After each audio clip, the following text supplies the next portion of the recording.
refuse la loi du monde, refuse d'écouter ce que te dit le monde, refuse d'écouter ce que ton entourage te dit, refuse d'écouter tous ceux qui sont autour de toi qui te disent des choses. La Bible me fait comprendre qu'il y a une personne qui s'appelait Job, une personne qui avait le bien, une personne qui était riche, une personne qui avait de l'abondance. Il y eut un jour où il avait tout perdu. Il a perdu sa famille, il a perdu ses enfants, il a perdu ses biens, il a perdu tout ce qu'il avait comme richesse. Les gens l'ont abandonné. Sa femme a dit prends la pierre, jette derrière pour montrer à l'Éternel que tu l'abandonnes. Il a dit non, je ne veux pas abandonner, je veux rester dans l'obéissance. Quel que soit ce qui se présente dans ma vie, je ne veux pas abandonner. Est-ce qu'il y a une personne à Seigneur qui refuse d'abandonner l'Éternel, qui veut rester dans l'obéissance, quelles que soient les situations de la vie, rester attaché à l'Éternel? Ce qui se passe, et tu penses au moins de vie chaque jour, depuis que tu pries là-bas, il n'y a rien de bon qui se fait dans ta vie. Bien aimé, il y a un jour,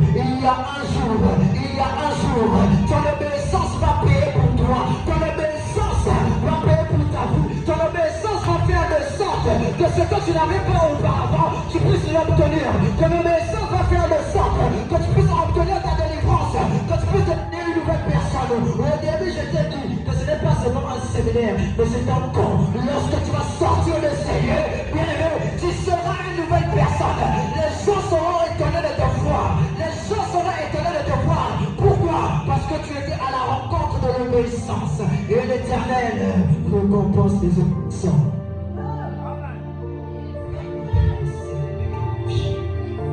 La Bible nous fait comprendre que les sages femmes ont refusé d'obéir. Mais cette même Bible ne nous a pas précisé si les femmes en question, elles étaient des Égyptiennes ou c'était des Hébreux.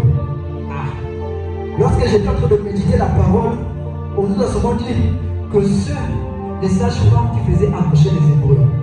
On ne nous a pas dit si elles étaient des Hébreux ou elles étaient des Égyptiennes. Il y a des gens qui arrachent la bénédiction. Au fur et à mesure, si ces femmes, elles n'étaient pas des Hébreux, au fur et à mesure qu'elles étaient en train de faire accoucher les Hébreux, elles ont eu la crainte de l'Éternel. Qu'elles sont parties crier à Dieu, qu'elles n'ont pas dit Seigneur comme ci, comme ça, non. C'était par l'obéissance, par leur crainte qu'elles avaient. Mais vous savez qu'il y a beaucoup de facteurs qui sont reliés à l'obéissance. Moi j'ai 3 facteurs à vous présenter ce soir. Amen. Est-ce que tu veux les entendre? Si tu veux les entendre, acclame pour l'Éternel. Ce que je veux parler ce soir, c'est le livre des souvenirs. Dis avec moi le livre des souvenirs. Regarde ton voisin, fais-moi le livre des souvenirs. Regarde ton voisin, qui m'a été fait, c'est comme si c'était lui qui avait ta bénédiction. Fais-moi le livre des souvenirs. Amen. Là, je sens que tu commences à te connecter. Moi, je cherche le réseau. Apparemment, c'est la machine qui a plus de réseau que les gens sont plus connectés. Bravo. Non, là aussi, il y a le réseau. Elle a levé la main pour le réseau. Amen. On a bien pour l'Éternel. Elle est connectée. Toi, c'est connecté, tu ne reste pas les mains. Parce que nous allons décoller, nous allons monter dans les hauteurs. Amen. Le livre des souvenirs. Le livre des souvenirs, c'est quoi? En réalité, le livre des souvenirs est différent du livre de vie. Le livre de vie, c'est ce qui permet d'entrer dans la promesse de la vie éternelle là-bas. Amen. Mais le livre de souvenirs, c'est toute autre chose. En réalité, les sages femmes n'ont jamais eu besoin d'aller crier à l'Éternel, souviens-toi de lui. Automatiquement, lorsque tu es dans l'obéissance, lorsque tu obéis au principe de l'Éternel, l'Éternel a un livre dans le ciel qu'on appelle livre de souvenirs. Dans ce livre, il est écrit tout ce que tu fais le bon vis-à-vis de l'Éternel. Amen. Il est écrit tout ce que tu fais vis-à-vis de l'Éternel. En réalité, c'est ce qui s'était passé dans la vie de ces femmes. Elles n'avaient pas eu besoin de prier à l'Éternel. Elles étaient obéissantes. Et parlant d'obéissance, l'Éternel a eu écrit en avant dans le livre de souvenirs. Je prie l'Éternel que dans l'obéissance, dans le livre de souvenirs, et que tu entres dans l'année 2026, et que tu rentres dans ton exode, et que tu rentres dans ta bénédiction par ton obéissance, que ta voix soit écrite dans le livre de souvenirs. Ces femmes-là avaient écrit dans le livre de souvenirs. Voilà pourquoi, lorsqu'on avance dans le verset 21, la Bible nous fait comprendre que Dieu avait béni leur maison. Pourquoi? Parce que leur nom avait été écrit dans le livre de souvenirs. Je te donne le nom d'une autre femme, que son nom avait été écrit dans le livre de souvenirs. La Bible nous parle d'une femme qui s'appelait Tabitha regarde Dorcas. Amen. Il y a ceux qui connaissent déjà l'histoire. Cette femme, c'était une femme qui faisait beaucoup de bonnes œuvres. Une femme qui était obéissante. Or, quand tu es obéissant, automatiquement, il y a les œuvres.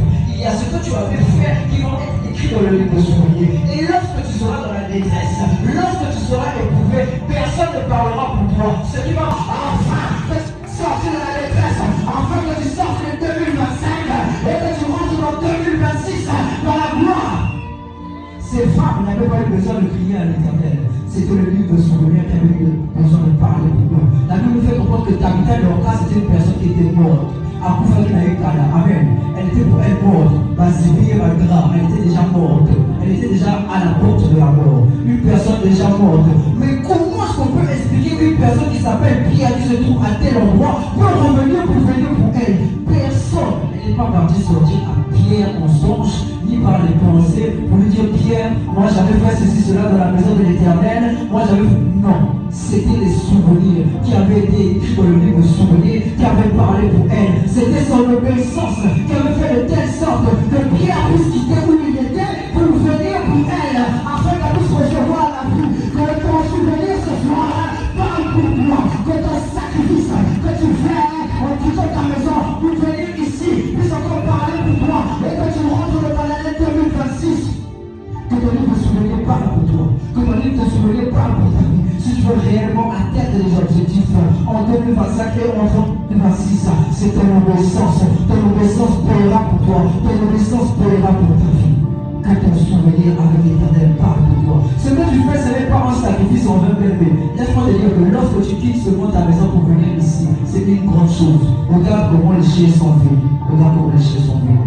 Oui, alors, le fois tu as laissé tes enfants à la maison, au dit qu'il ne pas aller d'ailleurs, par ton obéissance de la parole, tu as dit non, je ne veux pas privilégier les hommes, celui que je veux privilégier, c'est l'Éternel. Tu devrais tout enseigner, rien que pour ce sacrifice, que tu rentres dans ton école, que tu traverses 2025 pour rentrer en 2026, rien que par cette soumission, rien que par cette obéissance, que les choses changent, que tu rentres dans ta délivrance, mais que tu passes en 2026. De l'Éternel des armées. Maintenant nous estimons heureux les auteurs. Oui, les méchants prospèrent. Oui, ils tentent Dieu et qui s'échappent. Alors ceux qui craignent l'Éternel se parlèrent l'un à l'autre. L'Éternel fut attentif et il écouta. Un livre de souvenirs fut écrit devant lui, comme un homme a compassion de son fils qui le sert. Le verset 18. Éprouverait de nouveau la différence entre le juste et le méchant, entre celui qui sert Dieu et celui qui ne le sert pas. Parole du Seigneur. Dis avec moi deux justes. Qui est en train de parler? Ils étaient en train de parler, se disaient non, quand viendra-t-il de nous?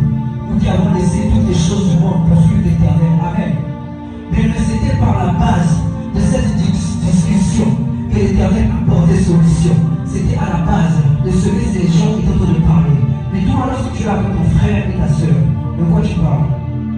Amen. Est-ce que quand tu es avec ta soeur, il y a de l'essence à l'intérieur? Il y a certaines décisions qui se prennent dans les cieux, c'est vis-à-vis de ce que tu parles avec ton entourage.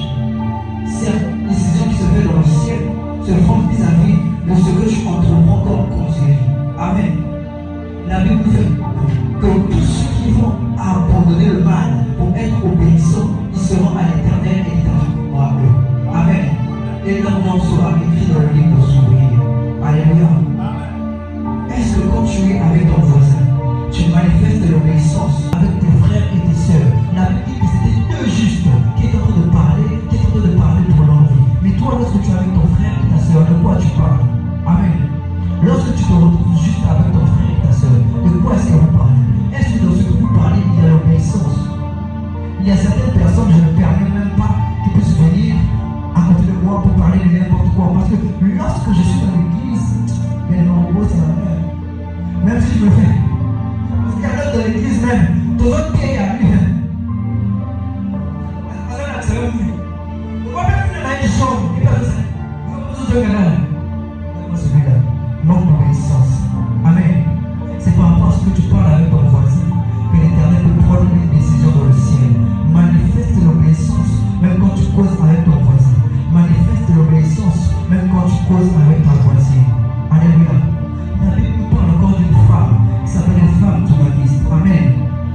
L'Éternel avait envoyé Élie plutôt. J'arrive ici, on te dit continue à marcher. Tandis que je sais qu'il y a une porte ici. Moi, lorsque j'arrive ici, qu'est-ce que je me dis? Je vais tomber. Amen. C'est ça l'obéissance avec l'Éternel. Tu te dis que lorsque tu arrives là, lorsque les hommes t'abandonnent, tout le monde t'abandonne, qu'est-ce que tu vas faire? Tu vas tomber. Mais tu ne sais pas qu'il peut y avoir une personne qui va venir ici pour te tenir afin que tu puisses descendre. Amen. Garde l'obéissance. Il y a certaines personnes qui sont tombées, pourquoi? Parce qu'ils ont vu la porte, ils ont vu le mur devant leur vie, c'est fini. Combien de gens sont repartis dans le monde? Pourquoi? À cause du manque d'obéissance. Tu es tombé sur une personne qui t'a dicté toute ta vie. T'abandonner, même tes parents peuvent t'abandonner, même tes frères et sœurs peuvent t'abandonner. Mais moi je connais une personne qui s'appelle le roi, qui s'appelle le lion de la tribu de Juda. Lui, le Dieu qui répond par le feu, il sera toujours là. Garde l'obéissance, sois obéissant contre ces femmes qui ont préféré suivre la loi de l'Éternel plutôt que de suivre la loi du Pharaon. Amen. Reste dans cette voie, ne pars pas hors. La femme tsunamiste, on a dit de préparer le gâteau. Et on a dit prépare le gâteau, moi je veux manger. Oh, comment ça? Vous savez que l'obéissance aussi, ça peut rendre fou. Il faut te reste que 5 000. Tu arrives dans l'église, l'argent à la maison. On fait des annonces, mais toi Dieu te dit, lève la main, tu lui dis tu vas donner ce qui est à la maison. Amen. C'était la même chose avec cette femme. Puis encore cette femme, elle a dit quoi? Il me reste un peu de levure, un peu de farine. Lorsque je vais préparer le gâteau, après, on va manger moi mon fils, après on va mourir. Oh! Depuis quand une personne mange le gâteau qui va mourir? Attends vous-même. Tu vas quand même passer une certaine période, tu peux même faire 2 jours, 3 jours. Et puis tu vas mourir de famine. Mais c'est pas aussitôt. Elle dit aussitôt quand je veux manger, c'est que je veux mourir. Pourquoi? Ah, c'est là qu'on tient court. Mais vous voyez que ce que j'avais, c'était ce mon point. Si je donne, ça va finir. Mais vous savez, dans la spiritualité, on ne dit pas de prier pendant 2 heures, pendant 3 heures, tu vas vite comprendre. On ne dit pas de prier pendant 2 heures, pendant 3 heures, pendant 4 heures. On dit, un tel avait prié jusqu'à ce que. Point. On dit que Josué avait prié jusqu'à ce que le jour s'était levé. Amen. Voilà pourquoi la femme journaliste, l'huile et la farine avaient continué à couler jusqu'à ce que tout ce qui était dans sa maison était rempli. Est-ce que tu me comprends ce soir? En réalité, lorsqu'on sert le roi, ce n'est pas aussitôt qu'on verse un peu de vin qu'il va boire. Il y a une certaine limite où il va boire. Amen. La Bible fait comprendre dans le livre d'Apocalypse qu'il y a un ange qui tient dans son soin qui contient les prières des saints. Mais si réellement tu n'as pas lutté dans la persévérance, tu n'as pas lutté dans l'obéissance, es-tu vraiment sûr que ta prière va être mue, que ta prière va monter? Amen. Je dis à une personne, continue à prier, continue à persévérer. Bien aimé, nous avons un programme de 30 jours. Bien aimé, ne sors pas de l'obéissance. Pourquoi? Parce que certains moments de foi, ta coupe n'est pas encore remplie. Mais la coupe qui contient ta prière doit encore monter pour que ta prière puisse monter. Alléluia. Est-ce que tu me comprends ce soir? Est-ce que tu as compris ce que je voulais dire? Si tu comprends bien pour l'Éternel. Et que ne sois pas seulement limité, ne dis pas seulement je vais prier pour 30 minutes. Bien aimé. À la jeunesse, on m'appelle élément presseur. Pourquoi? Parce que moi, lorsque je prie, c'est jusqu'à ce que le temps puisse arriver. Si le temps n'est pas arrivé, je ne m'arrête pas. Amen. Les jeunes sont là, ils vont vous dire, ils m'appellent élément presseur. Parce que nous, lorsqu'on prie, c'est jusqu'à ce que. Est-ce qu'il y a une personne qui est prête à prier ce soir? Est-ce qu'il y a une personne qui est prête à prier ce soir? Est-ce qu'il y a une personne qui veut rentrer dans son exode? Est-ce qu'il y a une personne qui veut persévérer dans son obéissance? La Bible nous fait comprendre qu'automatiquement tout ce qui était dans la maison de ces sages-femmes a été béni. Cette maison est partie de gloire. Cette maison a été visitée par l'Éternel. Et personne n'a eu besoin d'aller crier à l'Éternel que nous n'avons pas tué les gens, nous n'avons pas tué les bébés. Non, c'était ce qu'elles avaient fait. C'était ce qu'elles avaient accompli vis-à-vis de l'Éternel. Leur nom avait été écrit dans le livre de vie. Leur nom avait été écrit dans le livre de vie. Et cet acte avait parlé pour eux. Voilà pourquoi, dans le verset 21, on dit que leur maison a été bénie. Leur maison a été visitée par l'Éternel. Et ils ont eu beaucoup d'abondance. Ils ont eu beaucoup d'abondance. Est-ce que ce soir, par ton obéissance, tu peux bouger le trône de l'Éternel? Est-ce que ce soir, par ta motivation à ne pas abandonner, à continuer dans cette obéissance, à continuer dans ce programme, jusqu'à ce que l'Éternel aussi puisse verser la gloire dans ta maison, lui aussi jusqu'à ce que tu ne sois plus capable de tenir? Est-ce que tu peux continuer à prier l'Éternel jusqu'à ce que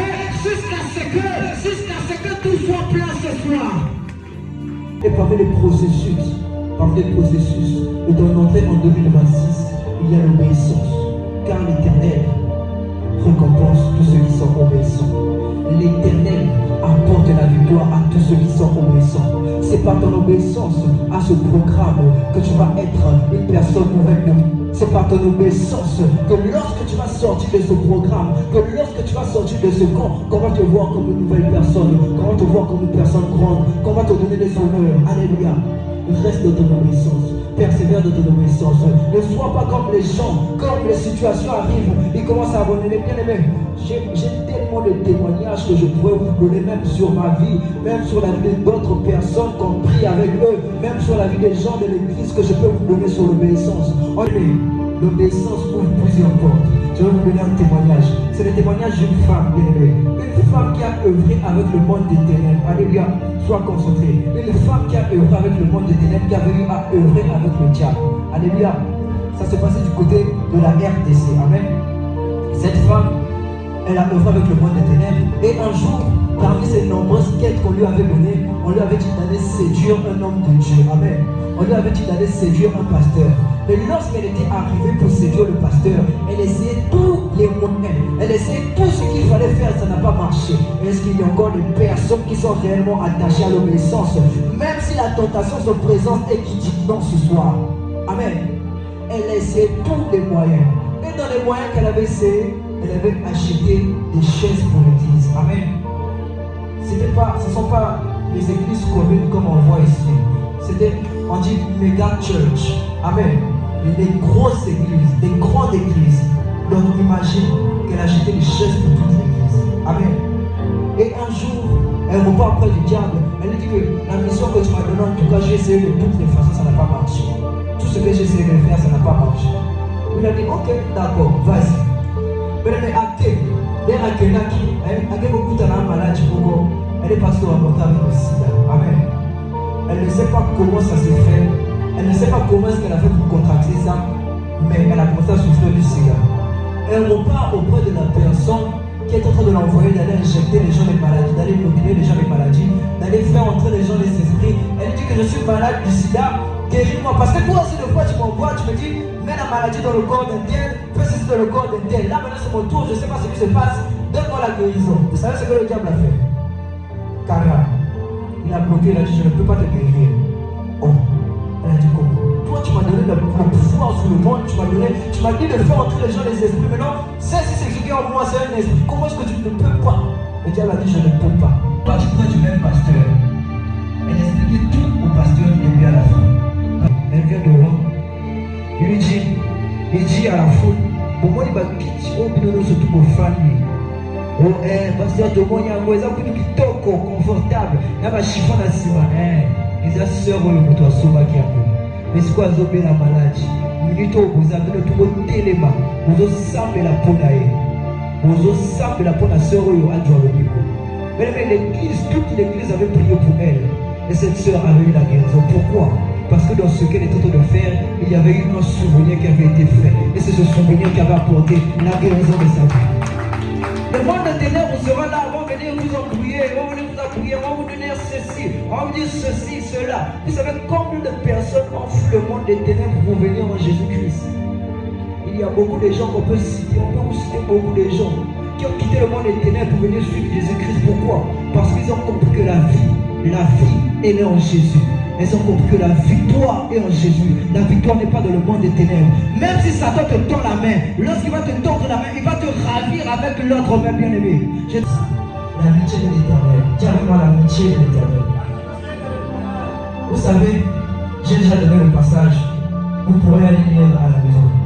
L'amitié de l'Éternel, je vais vous parler d'Abraham. Amen. Abraham, c'était une personne qui avait vécu pendant 12 ans. 12 ans avec Dieu. Il n'a jamais été ami de l'Éternel. Amen. L'amitié de l'Éternel s'obtient par rapport à un type d'obéissance que nous devons fournir à l'égard de l'Éternel. Amen. Et la Bible dit que l'Éternel demanda à Abraham de lui donner son fils. Si l'Éternel te dit de donner ton travail pour lui ce soir, est-ce que tu vas le faire? Moi je crois que tu l'as déjà fait. Parce que la preuve que tu quittes ta maison pour venir ici, c'est déjà un sacrifice. Amen. Acclame l'Éternel. Son fils unique à l'obéissance. Mais il a appris à lever, comme c'est Dieu qui le demande, Seigneur, prends. Il a dit, Seigneur, prends. Mon obéissance est là, Seigneur, prends. C'est après cela qu'il devient ami de l'Éternel. Amen. Souviens-moi un peu ce que tu es ton ami de l'Éternel. C'est par ton amitié avec l'Éternel qui va entrer en 2026. Vous savez, lorsque tu as un ami, lorsque tu es souvent dans une situation, tu n'as pas besoin de parler. Encore, l'amitié de l'Éternel n'est pas comme l'amitié des hommes. Amen. Oui, lorsque les hommes de ce monde vont t'abandonner, il sera toujours là pour toi. Lorsque les situations ne se